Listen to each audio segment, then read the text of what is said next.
नमस्कार दोस्तों, number system के 6वें दिन में आपका स्वागत है। आज आपके लिए जो सवाल लेके आए हैं, चलिए वीडियो शुरू करने से पहले आपसे फिर से बता दूं, वीडियो को लाइक कर लीजिए, सब्सक्राइब कीजिए और जब पसंद आए तो इसको शेयर भी कीजिए। चलिए आज के सवाल अपने भाज्य, भाजक, भागफल और शेषफल पे आधारित सवाल जो आपके पूछे जाते हैं उन्हें बताऊंगा।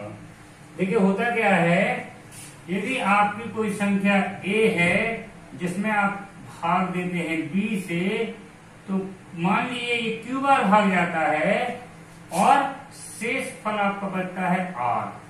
ठीक, शेष बचता है आपका क्या, r। तो आप जानते हैं इसको जिससे भाग दिया जाता है इसको क्या बोलते हैं, भाजक। जिसमें भाग दिया जाता है इसको क्या बोलते हैं, भाज्य। क्या बोलते हैं, भाज्य। जितने बार भाग जाता है उसको क्या बोलते हैं, भागफल। और जो शेष बचता है लास्ट में उसको बोलते हैं शेष या शेषफल। शेष या शेषफल। ठीक, तो आपका इसमें संबंध क्या तैयार होता है, b का भाग a में दिया, q बार गया और r शेष आया, तो आपका इसमें संबंध तैयार होता है a बराबर b into Q plus r, यानी कि भाजक और भागफल का गुणा करके उसमें शेष फल को जोड़ दिया जाए तो आपका भाज्य प्राप्त हो जाता है। आपने पढ़ा होगा, ठीक, ये आपने पढ़ा होगा। चलिए अब इसी पे बेस्ड कुछ प्रश्न है जो आपके पूछे जाते हैं कभी कभार और आपके आरएसआई डेवलपमेंट लाइन से दिए गए हैं, तो मैं कुछ सवाल आपको बताता हूं, उम्मीद है फिर आप उसके सारे सवाल कर ले जाएंगे। चलिए देखिए, पहला प्रश्न है क्या, यदि भाजक भागफल का 25 गुना, यदि भाजक भागफल का 25 गुना और शेषफल का क्या, शेषफल का 5 गुना है, ठीक है, और भाजक भागफल का 25 गुना और शेषफल का 5 गुना है, और कह रहे हैं यदि शेषफल 16 है, कितना है, यदि शेषफल 16 है तो भाज्य ज्ञात करो। देखिए दोस्तों, इन सवालों में आपको करना कुछ नहीं है, जितना दिया गया है उसी एक एक शब्द को चलते जाना है आगे और आपका आंसर आ जाएगा। देखिए भाजक भागफल का 25 गुना है। देखिए भाजक यहाँ पे दिया तो गया नहीं है, तो आप मान लीजिए भाजक आपका क्या होगा। अब आपको जब पेपर हॉल में बैठना है तो आपको मानना नहीं है, आपको क्या करना है, जितने कम से कम स्टेप हो सके वो आपको कोशिश करना है कि कम से कम स्टेप आप करें। भाजक भागफल का 25 गुना है, भाजक आपका b बराबर कितना, भागफल का 25 गुना है यानी 25 क्यू है, और शेषफल का कितना है, शेषफल का 5 गुना है। ठीक, भाजक आपका b है, भागफल आपका q है, ठीक, शेषफल आपका r है, तो भाजक आपका कितना है, 25 क्यू है, और भाजक आपका शेषफल का कितना है, 5 गुना, शेषफल आपका कितना है, r है, तो 5 r हो गया। चलिए ऑप्शन में दे भी रखा है कि शेषफल है कितना, यानी कि r बराबर से दे भी दिया है कि 16 है, ठीक, फिर बाद में हमने दे भी दिया कि शेषफल कितना है, 16 है। शेषफल 16 है, नहीं, शेषफल 16 नहीं है, या भागफल 16 है। क्या, सवाल को सुधार लीजिए, यदि भागफल 16 है, क्या भागफल 16 है तो आपका भागफल यानी कि Q बराबर 16 दे दिया इनने। ठीक, 25 गुना शेषफल का 5 गुना भाजक भागफल का 25 गुना, भागफल का 25 गुना, शेषफल का 5 गुना और भागफल दिया है 16। तो आपको निकालना क्या है? निकालना आपको a या भाज्य निकालना है। तो देखिए, जो आपके पास ज्ञात राशियां हों, इनमें आपको समझ में आ रहा है कि किसी राशि को किसी राशि में रख दें तो आपका कुछ आगे हल होगा। बिल्कुल, आपके पास 2 b के मान दिए गए, एक q का मान दिया गया, तो ये वाला q का मान आपको समझ में आ रहा होगा, यहाँ रख दीजिए उठा के। b बराबर आपका हो जाएगा 25 गुणे q बराबर आपका दिया गया 16, आपने रख दिया। 25 गुणे 16 आप करेंगे तो कितना आ जाएगा आपका? 25 गुणे 16। देखिए, मैंने आपको 25 का एक नियम बताया था, बहुत सिंपल। कैसा? अगर 16 का 25 में कहीं भी गुणा आ जाता है तो 4 का भाग दे दीजिए, 4 का गुणा कर दीजिए, 4 का भाग दे दीजिए, 4 चौको 16, ये हो जाएगा आपका 400। ठीक, 25 चौको 100 गुणे 4 400। ठीक, ये 400 आपका आ गया। b बराबर आपका 400 आ गया है। अब आपको निकालना क्या है? आपको a निकालना है। तो a बराबर आप जानते हैं क्या होता है? a बराबर होता है BQ धन R। ठीक, तो अब आपका b बराबर आ गया, तो आप यहां से r बराबर भी तो निकाल सकते हैं। r बराबर आपका कितना आ जाएगा? r बराबर हो जाएगा आपका b बटे 5। b का मान दिया गया है 400 बटे में 5, काट लीजिए, 5 से 40 80 आ जाएगा। ठीक, आपके पास r का मान आ गया, b का मान आ गया, r का मान आ गया और q का मान पहले से दिया है, उठा के रख दीजिए, भाज्य आपका आ जाएगा। कितना? b बराबर कितना आ गया है? 400। q बराबर कितना आ गया है आपका? दिए ही 16 और प्लस r करना है, तो r बराबर आपका कितना है? 80। कितना हो जाएगा? 16 चौको 64, 100 और ये 80 जुड़ जाएगा, 6480। यही आपका भाज्य है और यही आपका आंसर है। ठीक, देखिए दोस्तों, इन सवालों में बिल्कुल भी समय आपको नहीं लगेगा, बशर्ते जितना आप लाइन पढ़ते जाएं उतने को करते जाएं। बाकी आपको इस तरीके से नोट्स नहीं बनाना है, ना आपको PhD करनी है। आपको सिर्फ ये देखना है कि कम समय में हमारा आंसर कैसे आता है। चलिए, आप इस सवाल को चाहे तो नोट कर लीजिए या स्क्रीनशॉट मार लीजिए, बाद में नोट करते रहिए। चलिए, अगला प्रश्न बताऊंगा आपको।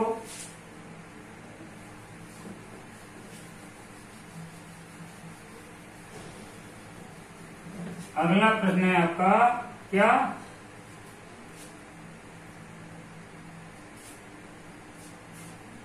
एक संख्या को 13 से विभक्त करने पर एक शेष बचता है। शेषफल कितना बचता है?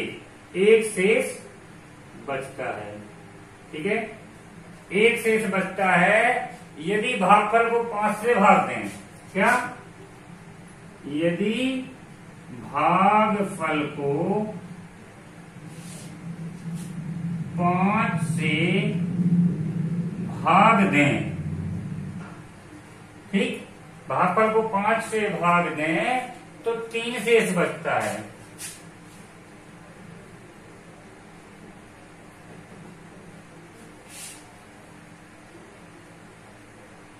ठीक है, 3 शेष बचता है यदि इस संख्या को 65 से भाग दें। क्या? यदि इस संख्या को 65 से भाग दें तो शेष क्या बचेगा? ठीक है, तो शेष क्या बचेगा? अब आप सवाल को एक बार देख लीजिए अच्छे से।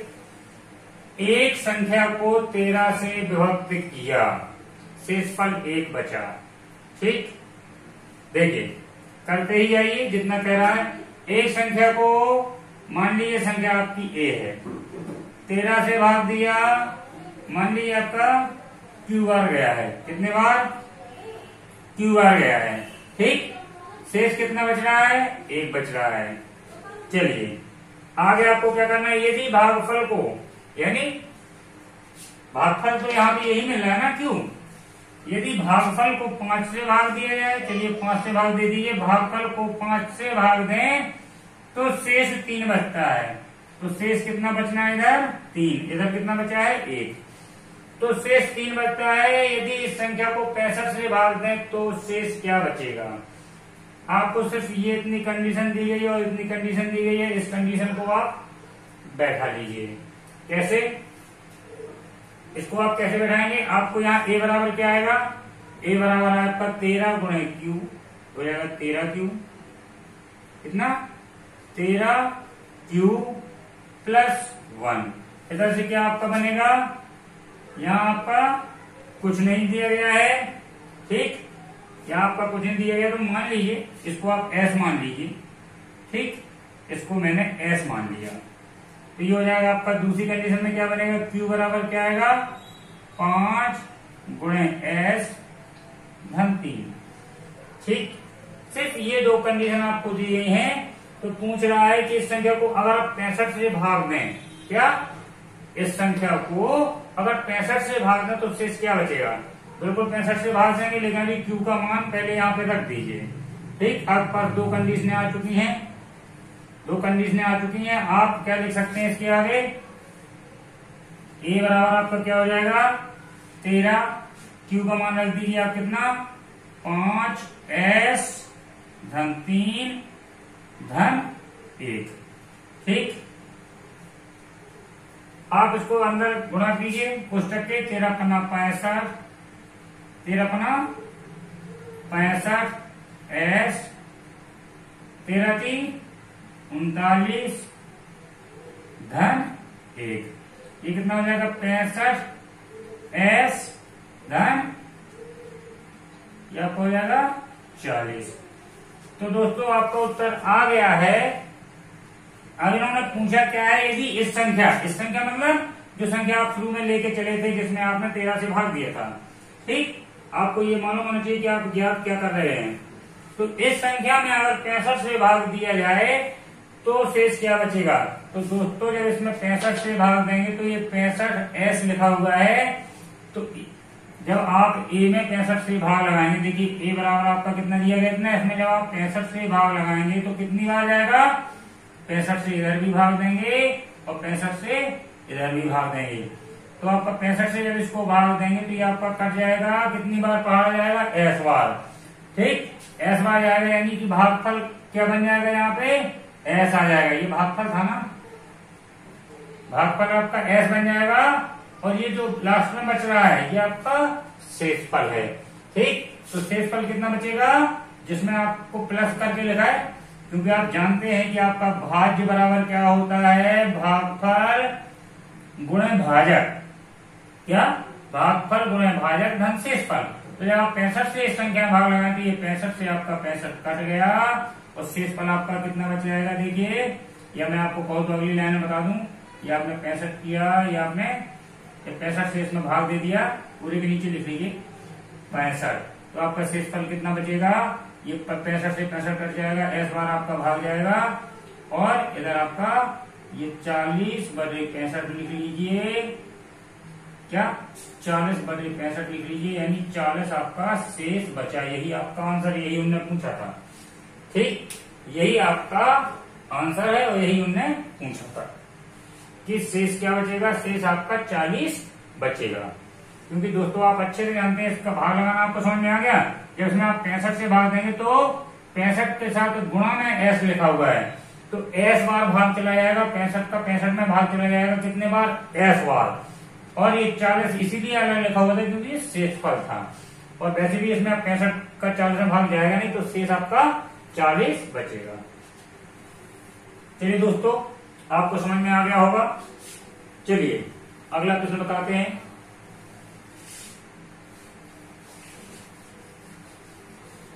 आपके ये सारे के सारे प्रश्न बहुत ही सरल हैं। अगर समझ में आ जाए तो बहुत सरल है, और ना समझ में आए तो फिर कठिन भी है। चलिए तीसरा प्रश्न है आपका, किसी संख्या में 7 जोड़कर योगफल को 5 से गुणा करें। क्या? किसी संख्या में 7 जोड़कर योगफल को 5 से गुणा करें और ठीक 5 से गुणा करें और 9 से भाग दें और 9 से भाग दें, तो जो भागफल आता है,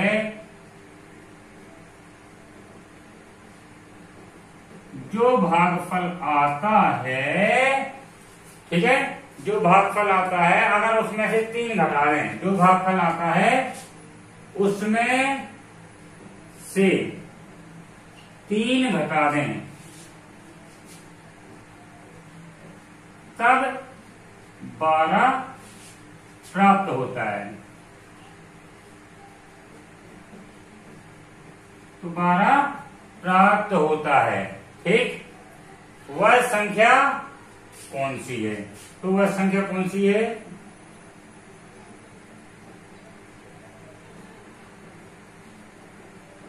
देखिए दोस्तों, इस सवाल को एक एक लाइन करके देखते जाइए और करते जाइए।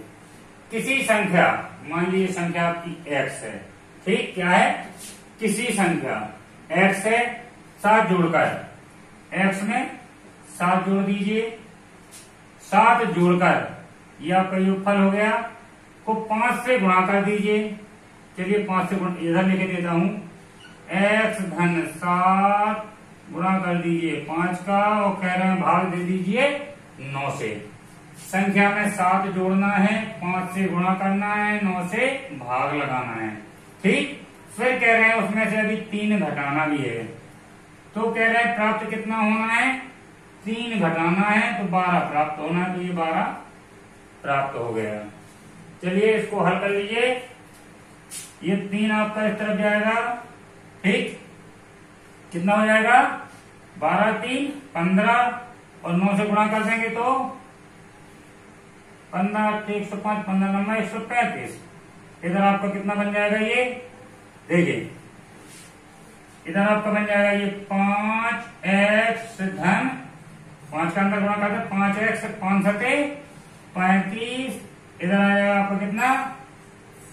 9 गुणे 15, ये 3 आपका इधर पहुंच गया, जुड़ गया।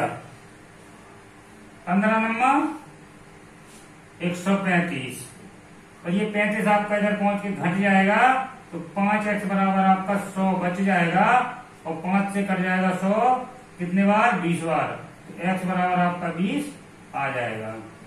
यही आपकी वो संख्या है, यही आपकी वो संख्या है जिसमें 7 जोड़े। क्या आपको उत्तर की जांच करके बताएं? x में कितना जोड़े? 7 जोड़े। x यानी आप संख्या ले लीजिए, 20 में 7 जोड़े, 5 से गुणा करें, 9 से भाग दें, 3 को घटाएं तो 12 आता है। आता तो अपने आप ही आ जाएगा। देखिए करिए, ये हो जाएगा आपको कितना? 27 गुणे 5। 27 का गुणा आप 5 में करें कितना आएगा? ये आएगा आपका कितना?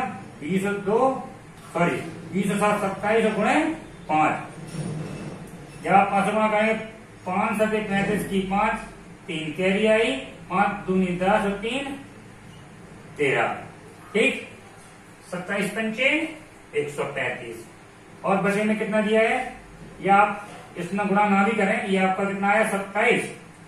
27 गुणे 5, नीचे 9 तो दिया गया है, 9 3 27। ठीक, और 5 3 15, इधर माइनस में 3 भी है, 5 3 15, ऐसे 3 गया, ये आपका 12 आ गया। यही वो बता रहा था। ठीक, चलिए दोस्तों, ये सवाल बहुत ही आसान लग रहे होंगे आपको, और अगर आसान आप लग रहे हैं तो इससे संबंधित सारे सवाल आप कर लीजिए। फिलहाल मैं आपको 1-2 सवालों की और बताऊंगा, थोड़ा सा डिफरेंस है तो उनको भी करवाऊं। चलिए अगला प्रश्न है, दो संख्याओं का अंतर 1365 है, बड़ी संख्या को क्या।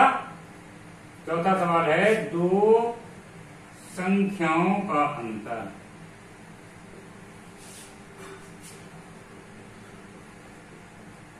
1365 है, यदि बड़ी संख्या को छोटी संख्या से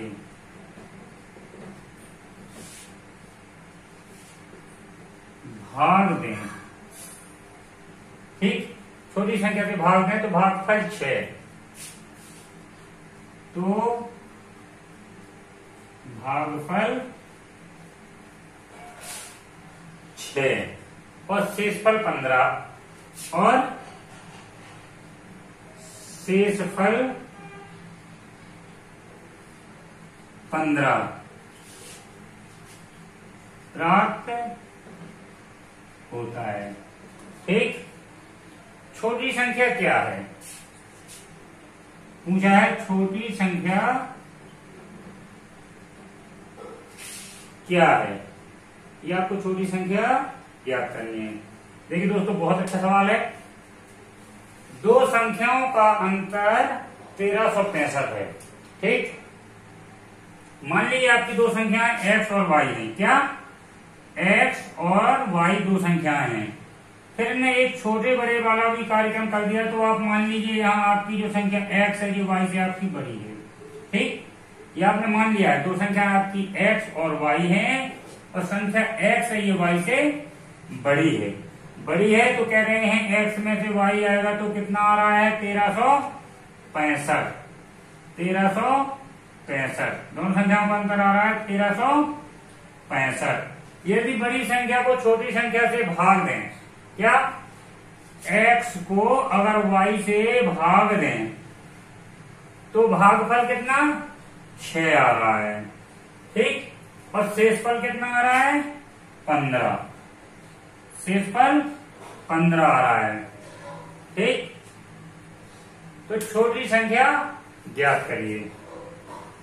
देखिए दोस्तों दो संख्याओं का अंतर 1365 है, बड़ी संख्या को छोटी संख्या से भाग दे रहे हैं, यानी ये भाजक है, ये भागफल है, सॉरी ये भाजक है, ये भाज्य है, 6 बार भाग जा रहा है, भागफल है, ये आपका शेषफल है, ठीक। लेकिन आपको यहाँ कुछ नहीं करना है, आपका समीकरण बन चुका है तो आपको कुछ नहीं करना है, ठीक। अब आपको यहाँ से x और y का सिर्फ मान निकाल लेना है। तो x और y का मान आप कैसे निकाल लेंगे, या तो आप y का यहाँ टुकड़ा कर दीजिए तो x का मान आपका इधर से निकल आएगा, उसको आप वहां रख देंगे, ठीक। y का आप गुणा कीजिए यहाँ पे, इधर आपका क्या बन जाएगा, x बराबर आपका आ जाएगा क्या 6y धन 15, या आप सीधे इसको जोड़ भी दीजिए, इसको आप जोड़ दीजिए, 15 6 21, जो है आपका कितना 21y। आप x का मान कहां रख दीजिए, पहले समीकरण में, ठीक। जब आप x का मान पहले समीकरण में रख देंगे तो आपका क्या आ जाएगा, x बराबर आप रखेंगे कितना 21 y माइनस y बराबर 1365, ठीक। इधर आपका कितना बचेगा 20 y बराबर 1365, ठीक। अब आप इसको सॉल्व कर लीजिए, y बराबर आपका क्या आएगा, जब आप 20 से इसको काटेंगे 1365 को,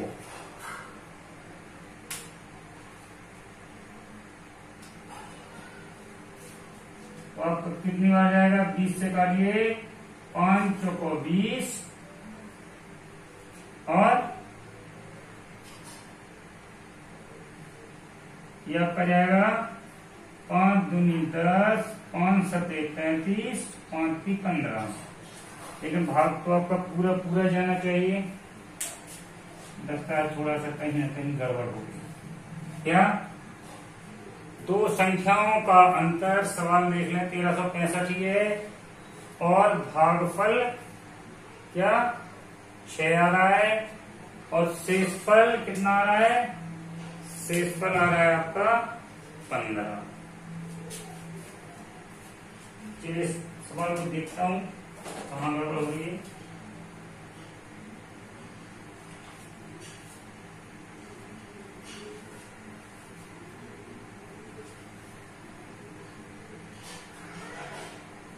हाँ दोस्तों, देखिए गलती कहाँ हो रही थी? गलती यहां हो रही थी।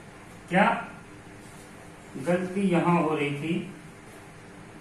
चलिए, क्या इन्होंने दिया है कि दो संख्याओं का अंतर 1365 है, बड़ी संख्या अपन ने मान ली x है, तो बड़ी में से अपन ने छोटी y को घटाया तो 1365 आ गया है। दूसरी शर्त ने कहा था बड़ी संख्या को छोटी संख्या से भाग दें, तो कितना प्राप्त होता है? 6। बड़ी संख्या को भाग दिया इन्होंने छोटी संख्या से, तो भागफल कितना प्राप्त हो रहा है? 6। तो शेषफल कितना प्राप्त हो रहा है? 15। तो आप इसके साथ ना लिख के यहां लिख दिए शेष 15। क्यों लिखा उसका कारण बताता हूं। जल्दबाजी में ऐसे ही गलत होता है, लेकिन यहां गलत हो जाए कोई दिक्कत नहीं, पेपर हॉल में गलत नहीं होना चाहिए। ठीक, अब देखिए, आप जानते हैं क्या, जब आप भाज्य निकालते हैं, जब आप यहाँ x का मान निकालेंगे, क्या जब आप भाज्य निकालते हैं तो भाजक का भागफल से गुणा करते हैं और शेषफल को जोड़ते हैं, यानी आपके भाजक का गुणा सिर्फ भागफल में होगा, ना कि शेषफल में। तो आपका x बराबर क्या आ जाएगा? 6y धन 15। ठीक, क्योंकि x में y का भाग 6 बार जा रहा है, तो y का गुणा सिर्फ 6 में होगा और शेषफल जुड़ेगा, ना कि 15 में गुणा होगा। चलिए, आपको यहां से x का मान प्राप्त हो गया है। x का मान उठा के आप आराम से पहले समीकरण में रख सकते हैं। ये आपको याद रहना है, x बढ़ा लिया y से। x का मान उठा के आप यहां रख दीजिए, जो रहेगा आपका 6y धन 15 माइनस y बराबर 1365। ठीक, आपको ये रहेगा 5y बराबर 15 को आप उस तरफ पहुंचा लीजिए, घट जाएगा 1350 बच जाएगा। अब आपका y बराबर कितना आ गया? 5 से आप इसको काट दीजिए, 5 दूनी 10, 5 सते 35 और 0 का 0, यानी कि छोटी संख्या आपने क्या मानी थी? y। x को आपने बड़ी संख्या माना था, बड़ी संख्या से छोटी संख्या घटाई थी और बड़ी संख्या में छोटी संख्या से भाग भी दिया था। इन्होंने पूछा गया था छोटी संख्या क्या होगी, तो छोटी संख्या आपकी 270 होगी। और अगर कहता है कि दूसरी संख्या क्या होगी, तो पहली संख्या तो ये होगी, और 270 को उठा के यहाँ जोड़ दीजिए तो आपकी बड़ी संख्या मिल जाएगी। ठीक है, हालांकि आपसे छोटी संख्या पूछी तो आपका ये आंसर आ गया। अगर पूछे दोनों संख्याएं क्या होंगी, तो आप जानते हैं y का मान उठा के 270 इधर रख दीजिए, 270 आपका जाके यहाँ पे जुड़ जाएगा, तो आपका x का मान आ जाएगा। चलिए दोस्तों, आपको एक सवाल और बताना है, वो सवाल भी अच्छा है, आता है। थोड़ा इस सवाल को लगाने में हल्की सी सावधानी रखिएगा, क्योंकि थोड़ी सी गलती में आपका समय ज्यादा बर्बाद हो सकता है और हो सकता आंसर भी गलत हो जाए। क्योंकि जहां एक बार सवाल गलत होना चालू, तो चालू, फिर वो खुद की गलती पकड़ में करेंगे आप।